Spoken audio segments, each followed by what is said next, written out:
উদযাপন করতেছে, কিসের উদযাপন জুলাই? এই জুলাই কি জনতার হাতে আছে? হাতে আছে? দেখেন আমরা যখন জুলাই নিয়ে কথা বলবো তখন ওবায়দুল কাদের লাইভে এসে বলতেছে, পাল্লা এসে বলে তারা কেমনে এসে কাকা করবে। আপনি দেখেন উত্তরা থানার ওসিরে ফোন কইরা গণহত্যাকারী আওয়ামী লীগ বলে সেই কথা আমরা বলছি, আমাদেরকে বলে আমরা মুক্তিযুদ্ধ চেতনার বিরোধী, অথচ ওরা বলতেছে আওয়ামী লীগ আমরা যারা যুদ্ধ করেছি আমরা তো আর ভারতে যাইতে পারবো না, পাকিস্তানেও যাইতে পারবো না।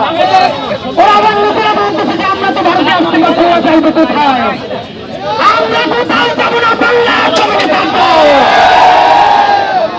আর যদি কোথাও যাই শহীদ হয়ে আল্লাহর কাছে পৌঁছে যাবো। এই জুলাই জনতাকে কোন গাদ্দারের হাতে ছেড়ে দিব না।